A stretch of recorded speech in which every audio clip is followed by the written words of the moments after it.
to another Sunday Superversive live stream. I am your host, Benjamin Wheeler, and I'm here with not Anthony Marchetta, who unfortunately I had to put down as his voice wasn't right, and he kept climbing on the walls and ceilings. I believe he was replaced by a Wendigo in the current snowstorms up in the east. We'll see if his real self actually comes back later tonight. But I am here with my guest, Kursova of Kursova Mag, here to talk about the Mighty Sons of Hercules 2, the next project, next Kickstarter by this absolute machine of a delivery man. Quite frankly, Kursova, it seems your life is the eternal samsara of creating Indiegogos and then spending 3 months of your life fulfilling the Indiegogos. Is there an Kickstarter? Yes. Indiegogos? No. Oh, Kickstarter, excuse me. Yeah, nobody uses Indiegogo. Nobody backs Indiegogos anymore.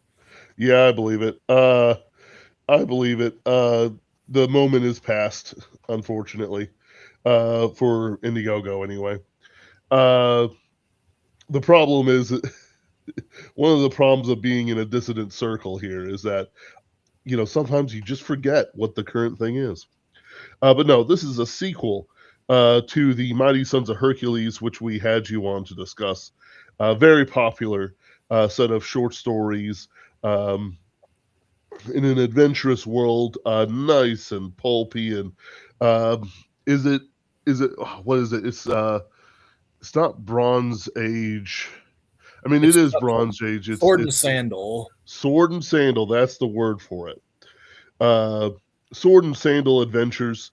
They are a flavor all their own. While I understand it's like, oh, well, this is just sword and sorcery pulp. It's like, no.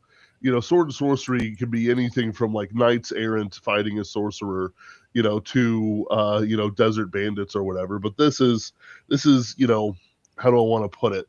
There's a level of non-civilization, of wasteland, and monsters coming out of the wasteland. That's just its own flavor. Well, it also is a particular subgenre sort of within the Sword and Sandal, which is the strongman adventure. Yes. So, yeah, the first Mighty Sons of Hercules was probably one of our most popular releases. It's moved about 300 copies, so we're hoping to do well on this sequel. But for people who aren't familiar with the concept, the idea came from an old syndicated TV series called The Sons of Hercules. Now, I don't know how many people in the audience are familiar with Embassy Pictures, but you're probably familiar with some of what they did. They made a name for themselves in the 50s by being the licensor and distributor to make the localized US re-edited dub of Godzilla and brought that over to the United States. And so their bread and butter became taking foreign films and repackaging them for the US market. And their really big breakthrough after Godzilla was the Steve Reeves Hercules, which kicked off this huge boom in sword and sandal adventure movies because the thing that was easy and cheap to do was you found some charismatic bodybuilder, you stuck him in a loincloth, you put a bunch of people in togas and loincloths around him, and you put together a Greco-Roman costume epic. And it became this huge boom in Italian cinema from the late 50s through the 60s.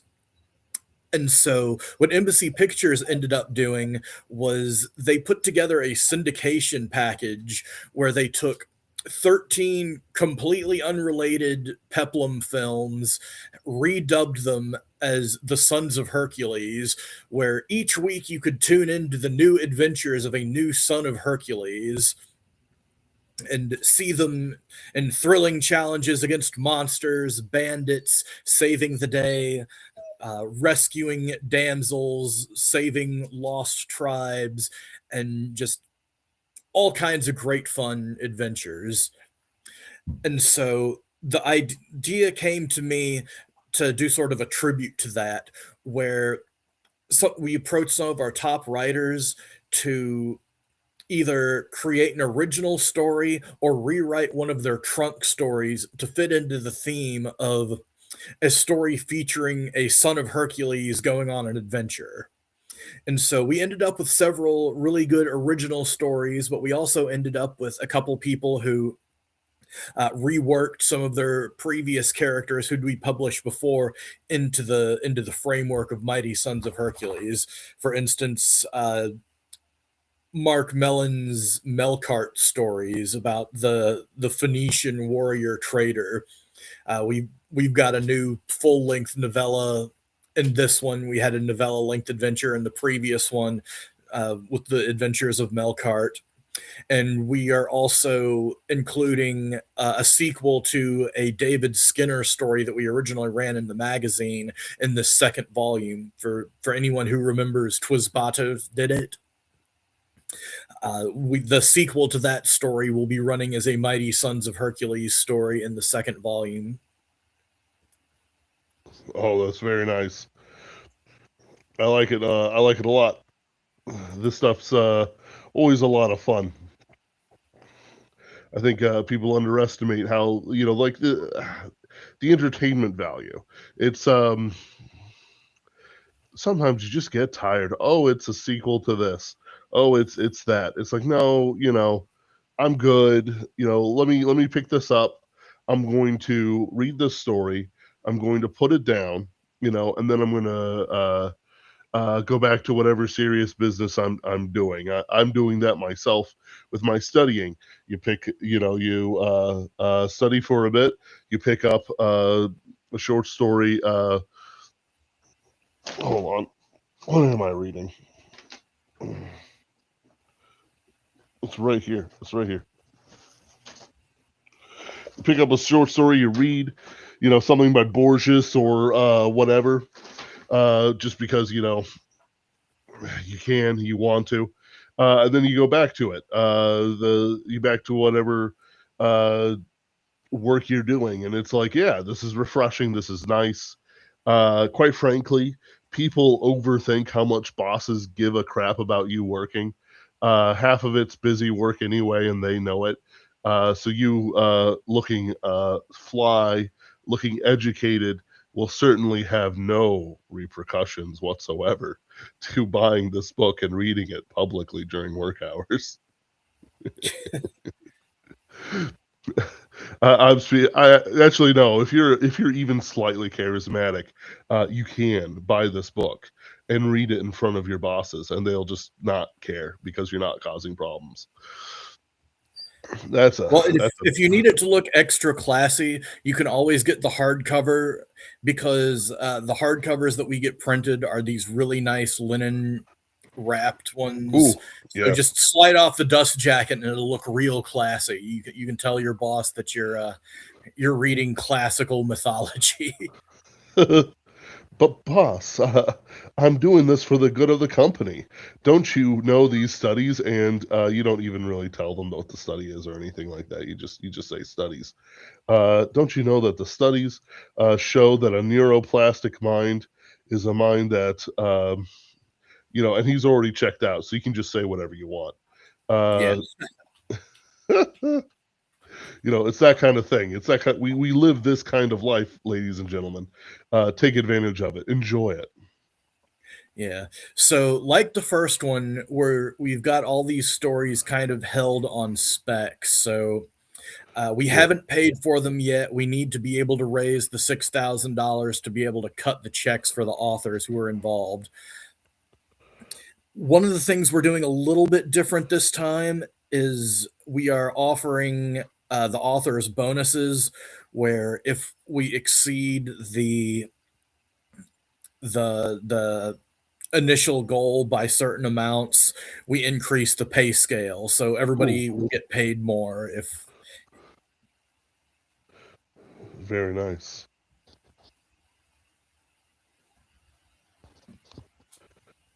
Are you there, sir? Yeah. Oh, sorry, you cut out. No, I We were. think I just stopped talking. Oh, okay. I like it. I like your thing a lot. It's very nice. What kind of goals are we looking at then for this Novell treatment? Yeah.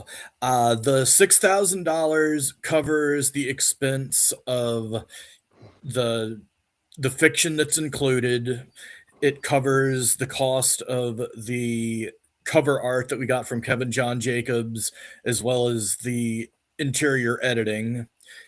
The editing and the cover are obviously both paid for, so we definitely want to try to recoup that expense. Oh, of course. Yeah. No, I got nothing for that. Uh, Overall, it's great to see, especially since you have so many names I recognize. Others who have been in our circles should definitely recognize.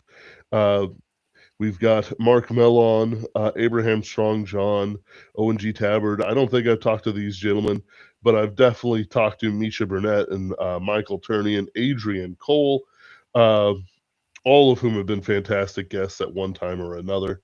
Uh, Yeah, DJ Tyrer and David Skinner are the new additions to this uh, collection.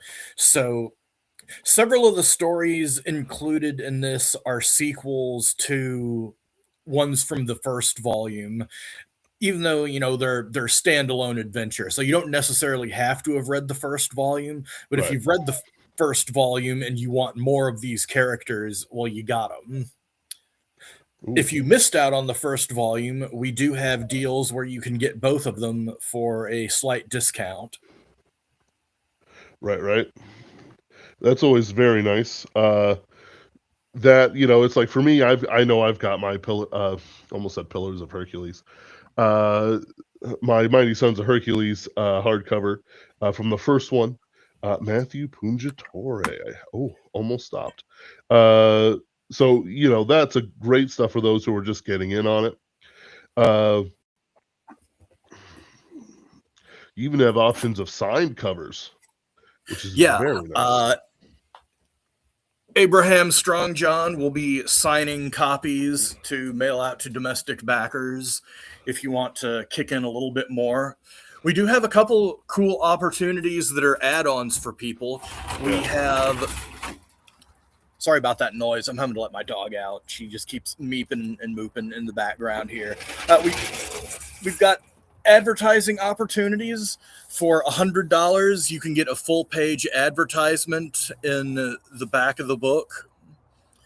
And we also have some opportunities for people who are interested in being written into the story as characters. We have some for minor characters as well as some for major characters. If you are a whale and want to kick us extra money to make sure that this collection is able to happen and to make sure that our authors are able to get paid for the work they put in. So we don't call them whales anymore. That's gotcha game talk. We call them distinguished customers of size. We You call got to them get with the. patrons. It's true. Yeah. It's or if they pay enough, yes, master. It's just however much they're willing to put in. Well, that does sound very cool. I know I'm always fan of the ones where it's like you put yourself into it, or you die horribly, eaten Yeah. by a rock. Um, which is, fun for everyone. For myself, I certainly am looking at the hoplite option, $20 plus shipping, of course, for a paperback. Very nice. Um, for $38, you can get both paperbacks of one and two. Which for anyone getting in, this is a fantastic deal. You won't be getting a better deal really, uh, because the hardcover just jumps up to 48. Um, and it's perfectly acceptable. But for those who have not been joining us recently, uh, I recommend it. I deeply recommend these sort of stories, and from this publisher as well, for the simple reason that, unlike so many others that we have seen rise and fall with the memes, Kursova produces. Um, and Kursova delivers. Even myself, I've still got one or two backers from the Pinkerton's Ghost Kickstarter that I have to kill off in horrible ways. Uh, but don't you worry, friends, I'm coming for you. This was real life, actually. Uh, but no, these things are great. Uh, Champion, if you're a hardcover man, I might jump up to the Myrmidon hardcover actually, even though I don't know about my budget, but I might jump up to it. Champion, both hardcovers receive hardcovers on 1 and 2. The first volume has a fantastic picture of son of Hercules wrestling a crocodile man, looking to rip his jaws off or break his neck through sheer strength alone. All this good stuff. Yeah, I like it's it. the same character from the Abe Strongjohn story that is also featured in the Kevin John Jacob cover for our second volume, which is Maxis and the Temple of the Eagle, which is effectively Freemasons against the Son of Hercules. No, not the Freemasons. No, not the Freemasons. So no. Uh, one of the things that drives me kind of bonkers is that we know that there were tons of little mystery cults all over the world all the time, and you're telling me that they were all exterminated, to a man at all times. It's like I don't believe it. I don't believe it. I think they all fell under the Masonic banner or whatever else. Well, this one is Mm. about a cargo cult that has taken up inside an old Masonic temple and Oh yes, has been raiding the local villagers. right, right.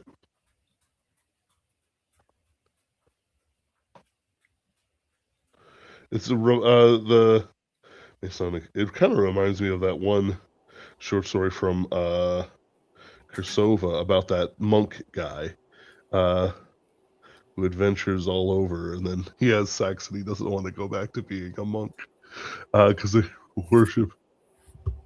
If you remember that one, I actually do not remember that one. maybe. Oh no, maybe it was. I think it might have been one of Skylar Hernstrom's. It was. Oh Because it was. yeah, Images of the Goddess. Wow, that Yeah, was there we go. I Yeah. think that was from our second issue. Man, that was a long time ago. Yes. Well, I remember it because it was so funny because they find the holographic sex bot thing, and then he's like, I don't need this anymore. I've tasted the real. Uh, so it's like anytime I hear about like Masonic temples, it's like flashing to the far future, and then that story inevitably crops up into my head. How are you doing, Anthony? Are you the real Anthony this time? We don't have to we don't have to check you out. Say the I'm not sizable sure how to stuff for prove it you. though. It's fine. It's probably fine. How do you feel about Uncle Giuseppe's, Anthony? How do I feel? I may or may not go more than once per week. Okay, see that's the real Anthony. Fake Anthony, Wendigo Anthony might say, "I ate Uncle Giuseppe last week." Mortals. And you see, that's how we would know he would be fake. Yes. Not because he ate Uncle Giuseppe's. I mean, I could have misheard them. He could have meant ate at Uncle Giuseppe's, but no, the disregard. We're still talking about the Mighty Sons of Hercules Kickstarter. Um, we've gone over the authors. Sometime you need to get Skylar Hernstrom to write one of these, or if he has written one, he needs to write more. Yeah, Sky hadn't actually written for us in years. Just life got in the way, and he hadn't been writing. Yeah. So it's weird because everybody kind of associates us with Skylar Hernstrom, but we haven't published him since 2019. That's because he's so good. So good. And it's a very memorable story. Um, it doesn't help. It doesn't help that it's a very memorable story. Uh, all right. Okay. I see how it is. Excuse me. Uh, so there's also the normal projects that you've been doing since then. I know that you've just released your winter Krasova mag, or is it the spring one now? The winter one just came out. Spring should be out in March or April. Very nice. Our spring issue is actually going to be our 10th anniversary issue. Oh, we'll definitely have you on for that, of course. Yeah. Not to be too presumptuous, but yeah, no, 10 years of Krasova mag, and to be clear, that's ancient.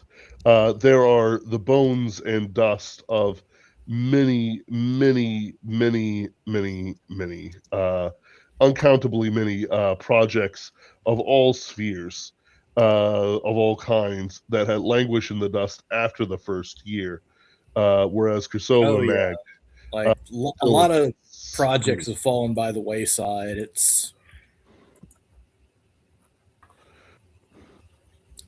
kind of wild thinking about just being here this long. If you stick around long enough doing something, you become sort of the elder statesman of the scene, yeah, whether you know what you're doing or not. But yeah, the winter issue has been out for about a month now. It is available on Amazon. It has a Misha Burnett cover story. Misha Burnett has been writing for us for 10 years. He was in the very first issue, but this is the first time we've had a chance to give him a cover. So we're excited about that opportunity. The Misha cover Burnett. story is Master of the Hounds, and we've already got some people asking about sequels for it, and I'm like, well, it's up to him. Yep. It's But Misha it's Burnett. about this guy who is a deserter from the army, and he ends up finding this mother dog like in the ruins of like a burned out village, and he decides that he'll take care of the mother dog and the puppies, and ends up having his own little pack of dogs that travel around with him as he is sort of an itinerant merchant.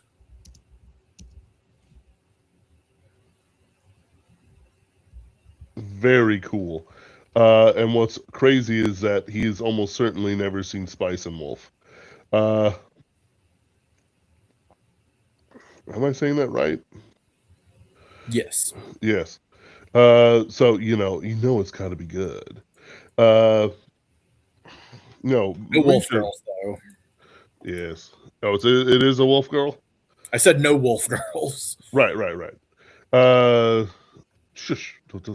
We could have left the implication there, Kursova. Well, not in this issue. Yes. We'll have a wolf girl in our summer special next year, because we've got the Wolf Bride by Caroline Furlong coming up. So if you have to have a wolf girl, that will be the issue for you.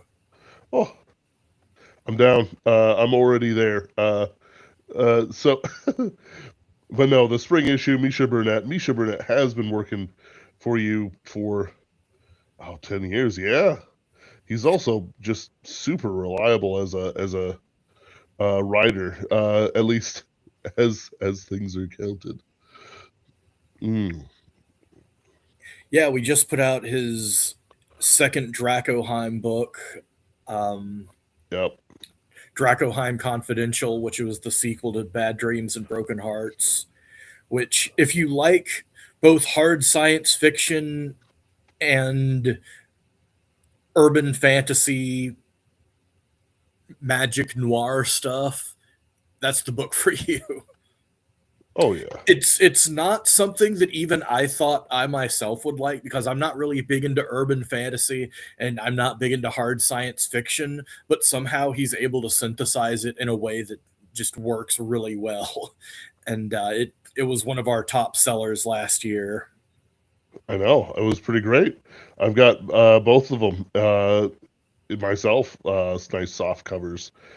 Great setup for it. Um, yes.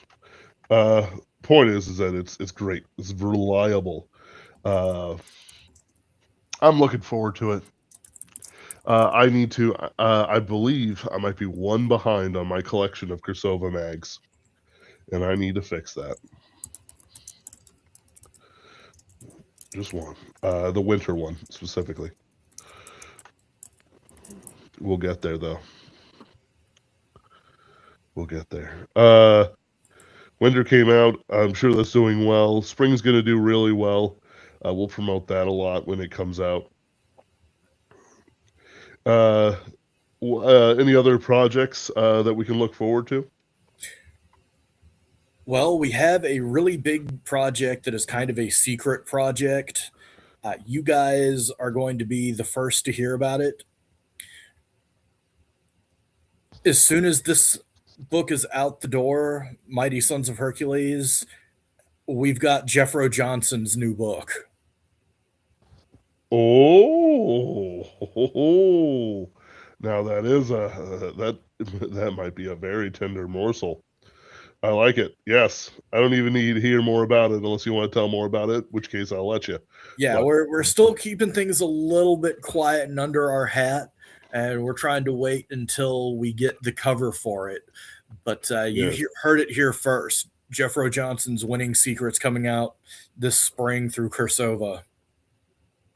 very nice.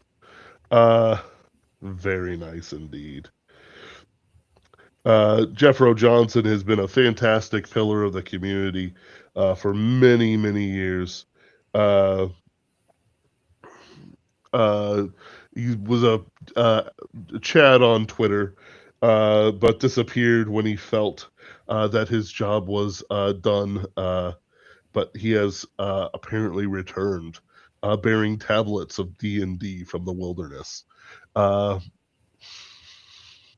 quite frankly, I'm sure the fireworks show around them alone will be worth the price of entry. But also, just in general, seeing him back will be a lot of fun. I know. Yeah, Jeffro has shown up in the discourse again very recently, and I was surprised at how controversial of a figure he was, even on the right. Like, even among people who I would think, like, oh, like, obviously the left hates Jeffro because they're the left and they hate everything that's good and fun.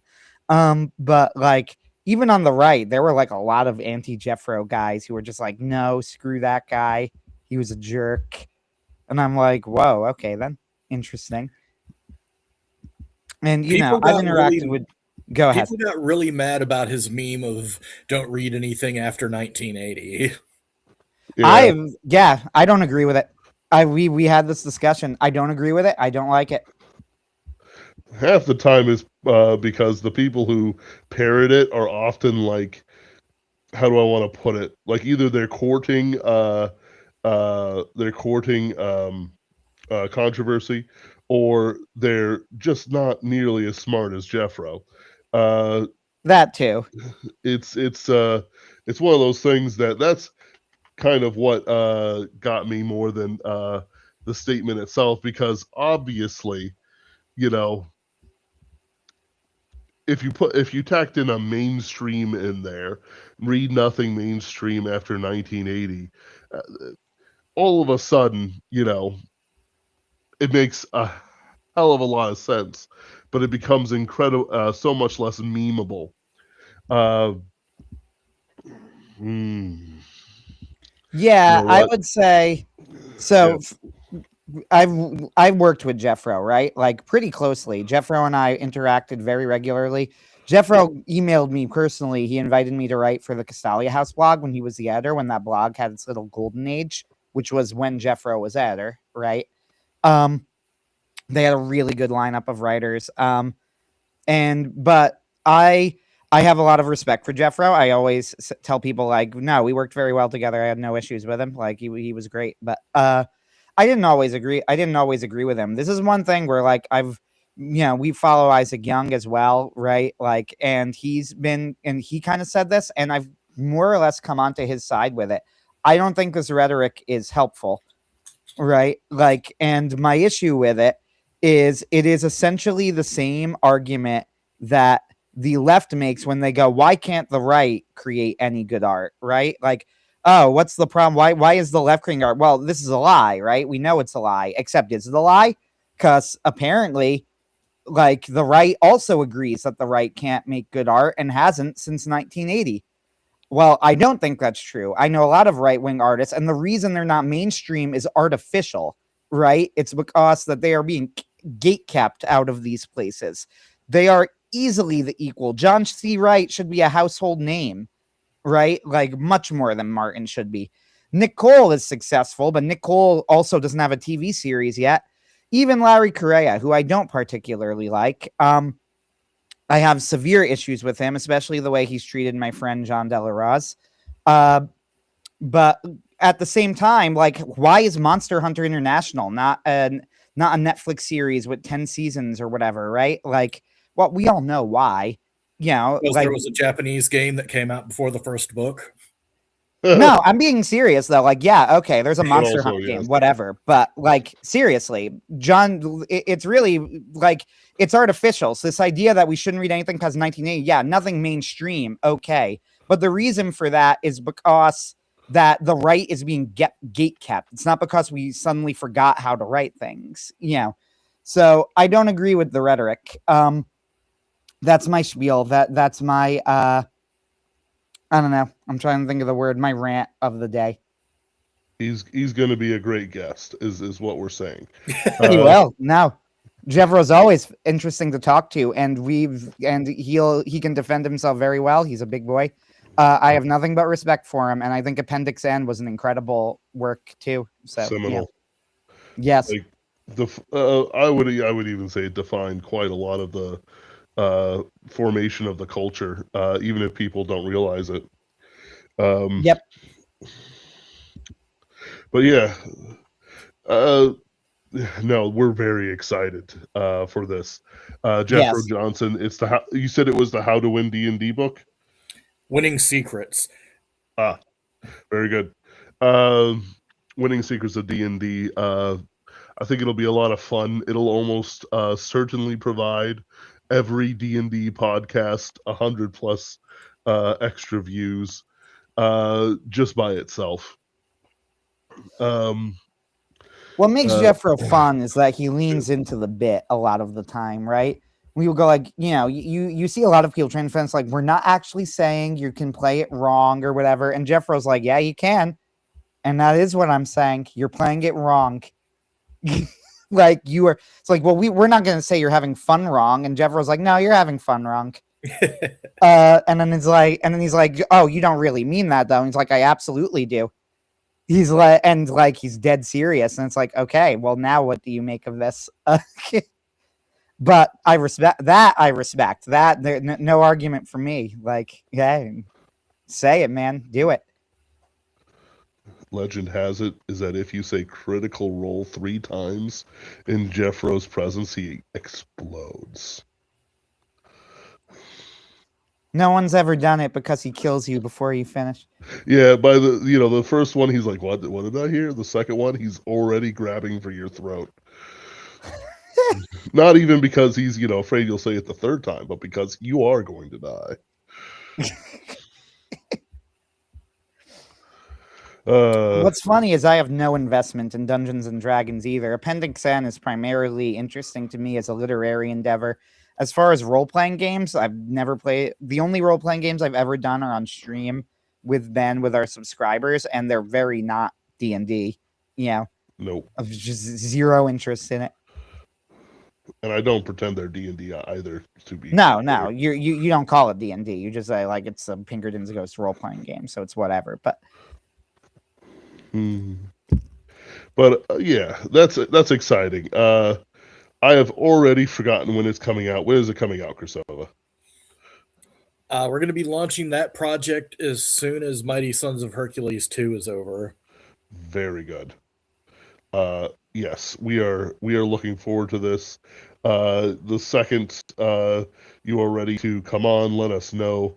We will be happy to have you on to discuss it in more details. Um, and of course, invite Jeffro on. I cannot remember if he's one of those who don't do podcasts or not. I know he did He's the one planning with on hitting Harmony Gold. everybody up, so we'll get something Excellent. set up with Jeffro. And Yes. Yes, all in good time, all in good time. But I've been drooling a little bit just for the fun of releasing a new Jeffro book in within our blast radius. But no, back to Mighty Sons of Hercules. Let's talk a little bit more about the genre, sword and sorcery, the strongman adventure you called it. We've discussed on this channel Machiste. I think the last. This is gonna sound crazy, but the last strongman adventure might be like a Superman show somewhere, but it's not nearly anything like Sword and Sorcery or anything like that. It is a dearth. There's a dearth of it, Kursova. yeah, well, the in a lot of ways, the 20th century superhero genre started with Machiste. For those who don't know who he was a character who was a strong man in a series of about 20 something Italian silent films.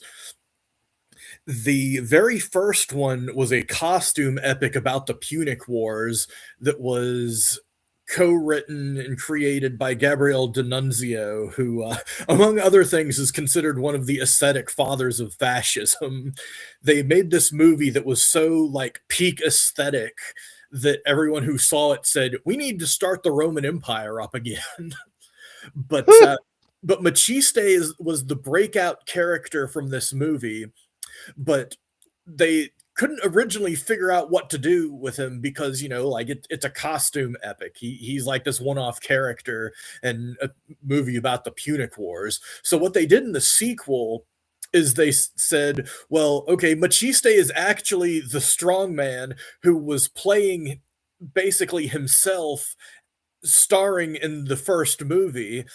So some lady is on the run from these organized crime guys, runs into a theater, sees the movie Cabiria playing, says, "I bet Machiste would help me." So she tracks down Machiste, who is also the actor who played Machiste in Cabiria, and's like, "Help me, Machiste, you're my only hope." And so you have like this huge series of films of these sort of extreme feats of strength, like circus performer type feats, uh, done by this guy who was played by this stevedore.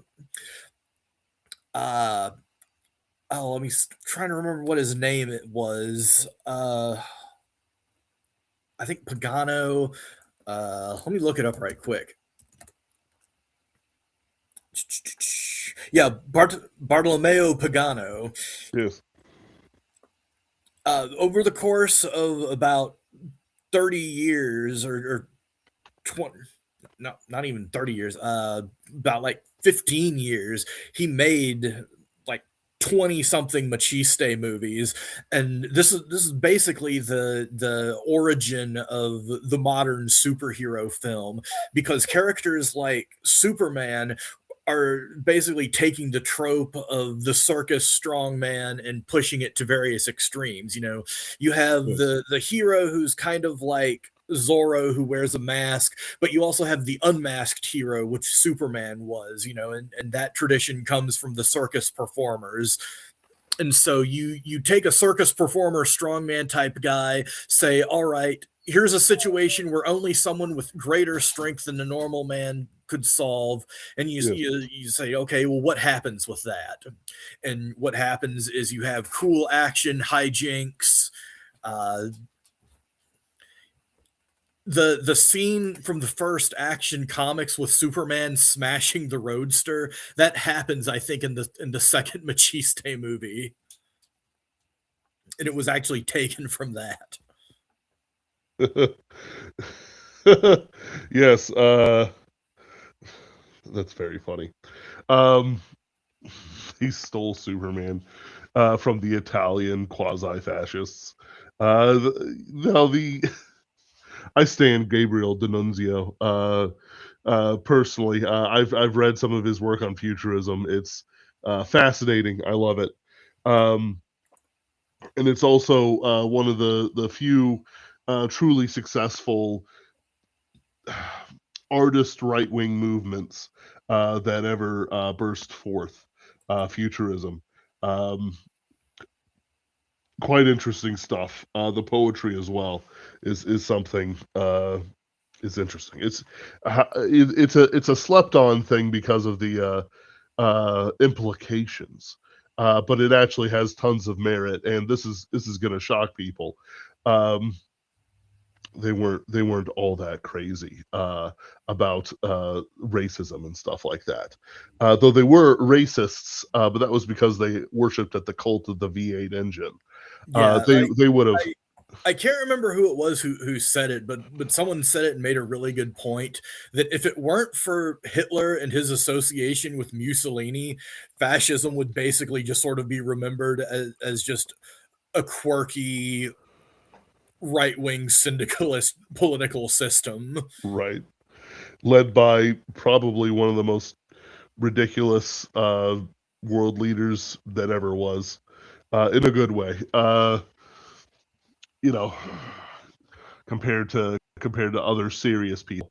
Like you can imagine Mussolini laughing at a joke. You just can't imagine Stalin laughing at a joke. Or he might laugh, and then you get black bagged on your way out, because that's the joke.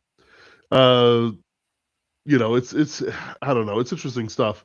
One of the it wasn't I don't think it was Passage Press, but one of those more right wing boutique nonfiction groups put out a magazine of futurism that I lent to an Arto. No, she's perfectly fine. But of that kind, and she lost it. Uh, and I have forgiven her after many, many therapy sessions. My rage, Achilles like. I was the panther stalking the city looking for my book. Um, Bronze Age mindset and all that jazz.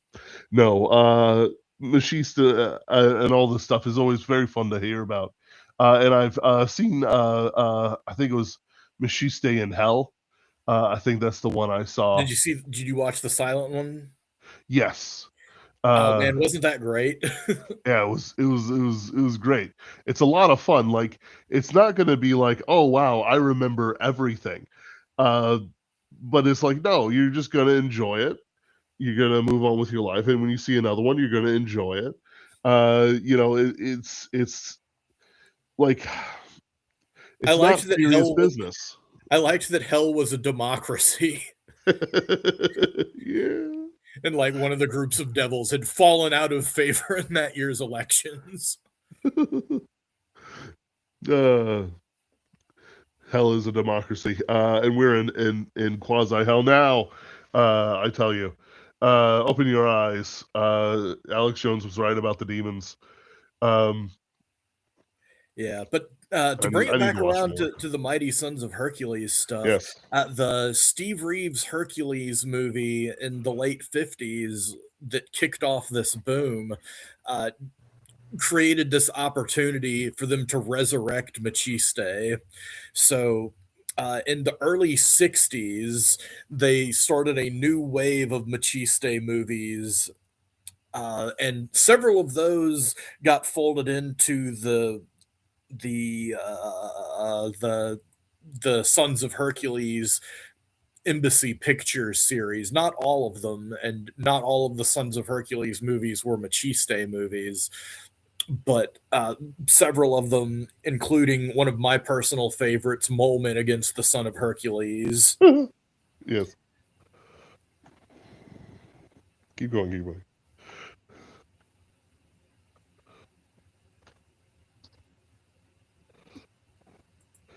Are you still there, sir? Oh yeah, Sorry, I I was. said something and didn't. No, I was My just bad. making gesticulations of delight for the name of Mole Man versus the Son of Hercules. I like it. It's funny. I enjoy Yeah, this. and so if you like practical effects, fantasy adventures, like the all of the Machiste movies, all of the Sons of Hercules movies are all really cool, a lot of fun. Yeah, they're kind of cheesy and they're dated, but one of the funny things I noticed, like I think it wasn't Andre the Giant, was it, who did the new Hercules movie in the 80s? Not I don't know not now I need to look up who that was. because the only one I'm thinking of kind of is the Kevin Sorbo series. Nah, it wasn't the Kevin Sorbo.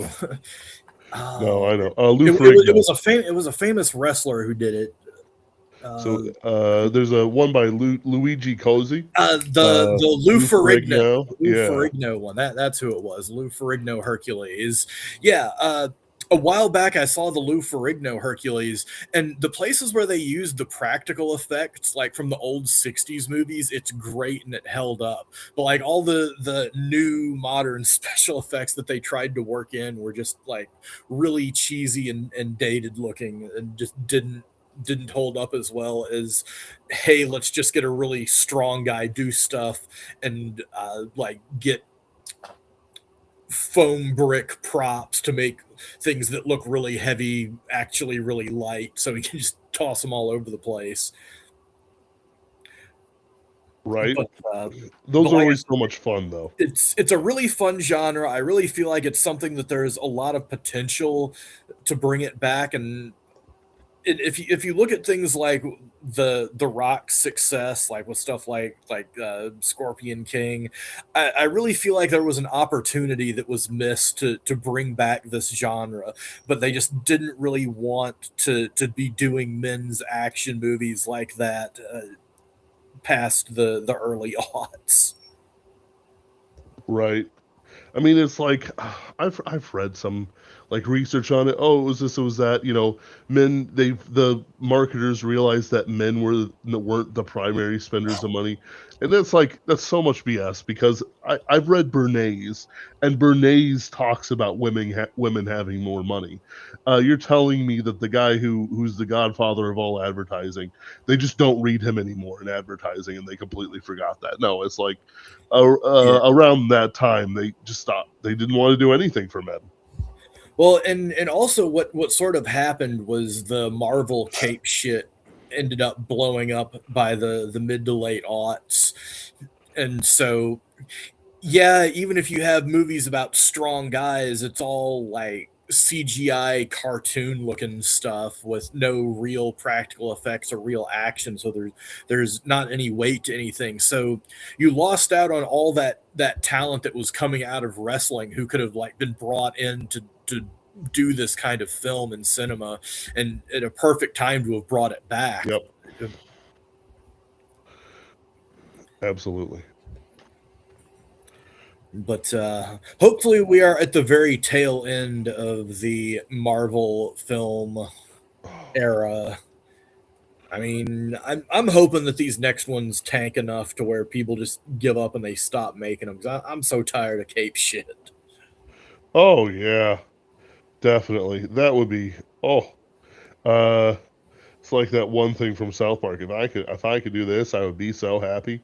Yeah, I absolutely agree. Um, no one's really talking about them. They can't be making money. And this whole like, yeah, we deliberately create losers for insurance money. That just like I don't understand how that can be like the infinite choice forever of losing money on these movies forever, and that's just how it Yeah, I is. mean, and like I don't know any normal people who care about them anymore. Right. Like maybe they'll watch like, the old Captain Americas or something. Uh but beyond that, no.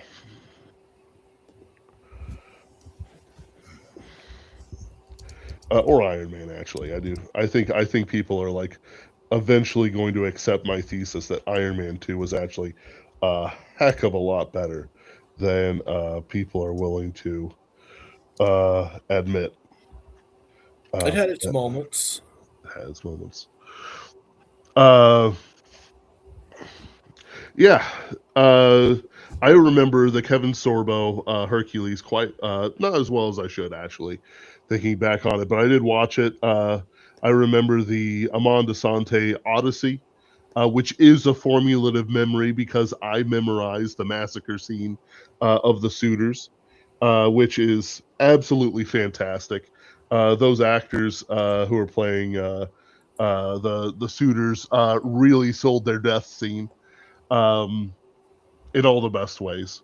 So it's like the Odyssey is becoming more and more popular thanks to Epic the Musical. It's like the situations are right to give up this stuff, and I want your opinion about this, Kosova. Do you think Christopher Nolan's shitty looking Odyssey uh, or Iliad or whatever it is. I don't even care. I actually hate it. I just hate it. Do you think it's a hack job to try and kill interest in the ancient Greeks rising in the common people? I I honestly hadn't paid that much attention to it. It looks crappy. I'm not that interested. Uh, Nolan is one of those directors, though, where he has made so many good things that I have enjoyed that I'm not going to just be like Nolan is complete dog shit because he has done this thing that looks dog shit.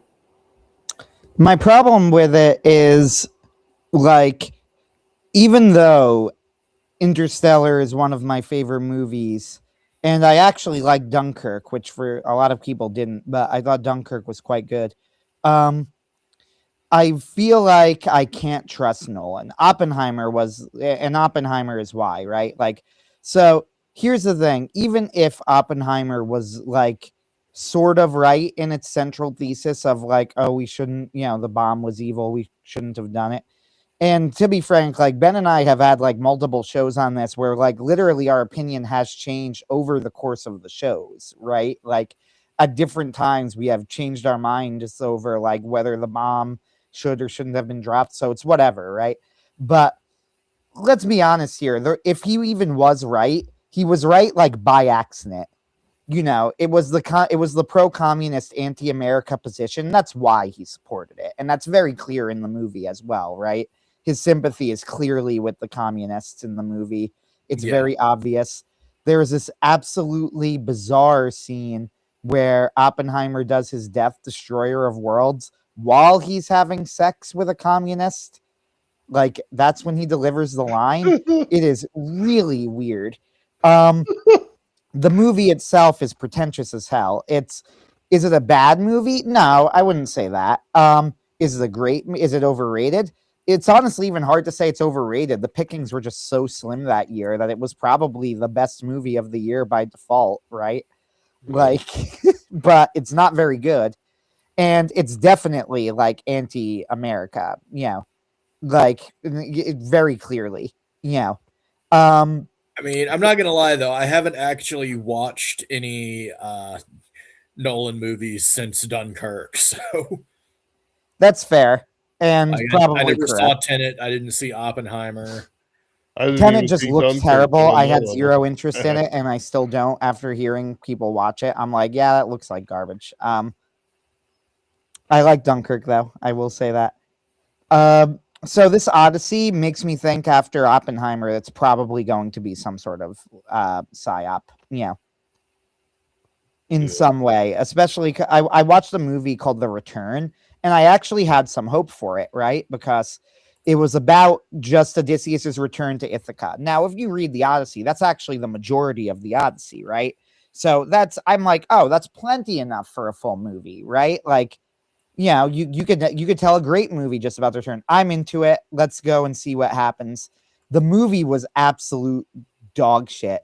And the reason I was kind of hopeful was that what was being criticized about it was, oh, it might be a little bit too faithful to the Odyssey. When I watched, I'm like, what are you morons talking about? This isn't faithful to the Odyssey at all. It's nothing like the Odyssey. Like they made Odysseus like this PTSD ridden, like they almost like they seem to imply that he was avoiding coming to Ithaca, which is so antithetical to the Odyssey. It is bizarre. After he massacres the suitors at the end, of which, by the way, there are like 20, so it's lame.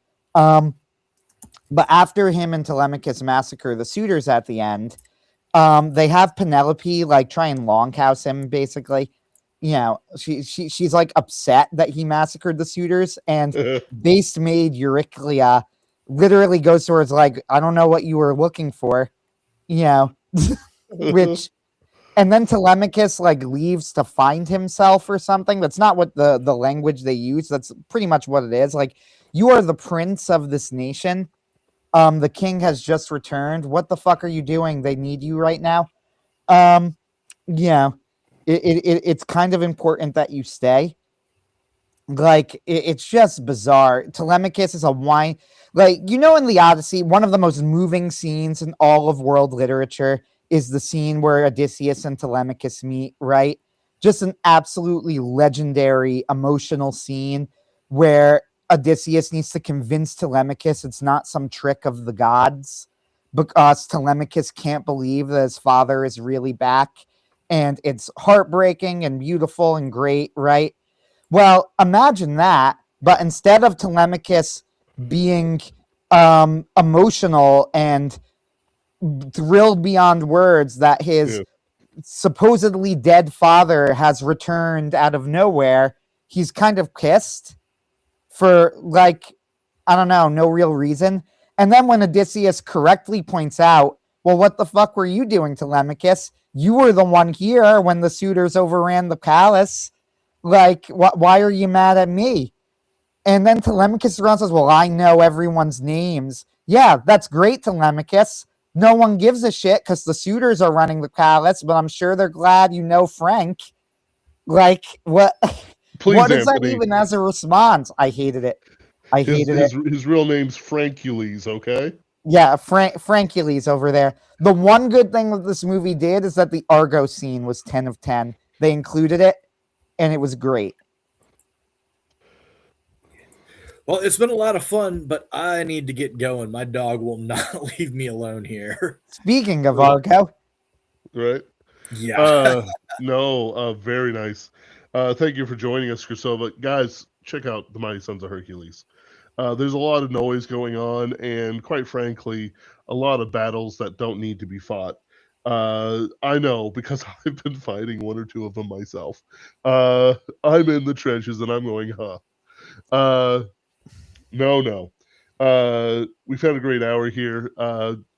Do back the Mighty Sons of Hercules on Kickstarter. I've had the link up on the screen the entire time. You will not be disappointed. Krasova is a man to deliver. All of the authors on there are strong contenders. I've worked with a few of them myself, like Misha Burnett and Matthew Punjatore. Uh, you the first one was great. This one's also going to be an absolutely fantastic time. Not as some sort of deep metaphysical examination of the soul, like you're in the Menu movie, who's the same actor as in the Odyssey movie, The Return, and you are being led to your death like pigs. Uh, no. This is the enjoyment of well-crafted stories to brighten the soul and put a little spirit back into your life. Thank you, and have a good night. And look forward